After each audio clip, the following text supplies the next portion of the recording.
ബീഹാറിന് പിന്നാലെ രാജ്യത്തുടനീളം വോട്ടർ പട്ടികയിൽ പ്രത്യേക തീവ്ര പരിഷ്കരണം നടപ്പിലാക്കാനൊരുങ്ങി കേന്ദ്ര തെരഞ്ഞെടുപ്പ് കമ്മീഷൻ. കുടിയേറ്റവും നഗരവൽക്കരണവും മൂലം വോട്ടർ പട്ടികയിൽ കൃത്യതയില്ല എന്ന നിരീക്ഷണത്തിന്റെ അടിസ്ഥാനത്തിലാണ് തെരഞ്ഞെടുപ്പ് കമ്മീഷൻ നടപടി.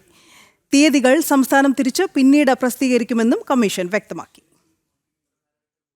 കഴിഞ്ഞ 20 വർഷങ്ങൾക്കിടയിൽ വിവിധ സംസ്ഥാനങ്ങളിൽ കുടിയേറ്റം വ്യാപകമായതായാണ് കേന്ദ്ര തെരഞ്ഞെടുപ്പ് കമ്മീഷന്റെ വിലയിരുത്തൽ. ബീഹാർ മാത്രമല്ല, പശ്ചിമ ബംഗാളിലും ത്രിപുരയിലും അസമിലും അടക്കം അയൽ രാജ്യങ്ങളിൽ നിന്ന് കുടിയേറ്റം ഉണ്ടായിട്ടുണ്ട്. വോട്ട് ബാങ്ക് ലക്ഷ്യം വെച്ച് പ്രതിപക്ഷ മുന്നണിയിൽപ്പെട്ട രാഷ്ട്രീയ കക്ഷികൾ കുടിയേറ്റക്കാരെ വോട്ടർ പട്ടികയിൽ ഉൾപ്പെടുത്തിയെന്ന ആരോപണങ്ങളും ശക്തമാണ്. ഇതിനു പുറമെയാണ് നഗരവൽക്കരണത്തിന്റെ ഭാഗമായുള്ള കുടിയേറ്റങ്ങൾ. കഴിഞ്ഞ 20 വർഷങ്ങൾക്കിടയിൽ ധാരാളമായി ജനങ്ങൾ താമസ സ്ഥലം മാറ്റിയിട്ടുണ്ട്. ഒരു സ്ഥലത്തെ വോട്ടർ പട്ടികയിലുള്ളവർ താമസ സ്ഥലം മാറുമ്പോൾ റദ്ദാക്കാതെ പുതിയ സ്ഥലത്തെ വോട്ടർ പട്ടികയിലും ഇടം പിടിക്കുന്നു. ഈ സാഹചര്യം കണക്കിലെടുത്താണ് രാജ്യത്തുടനീളം വോട്ടർ പട്ടികയിൽ പ്രത്യേക തീവ്ര പരിഷ്കരണം നടപ്പാക്കാൻ കേന്ദ്ര തെരഞ്ഞെടുപ്പ് കമ്മീഷൻ തീരുമാനിച്ചത്.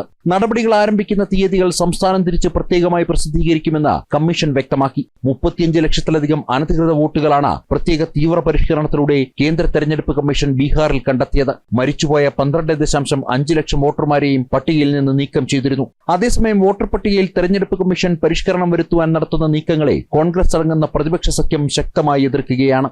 ജനം, ഡൽഹി.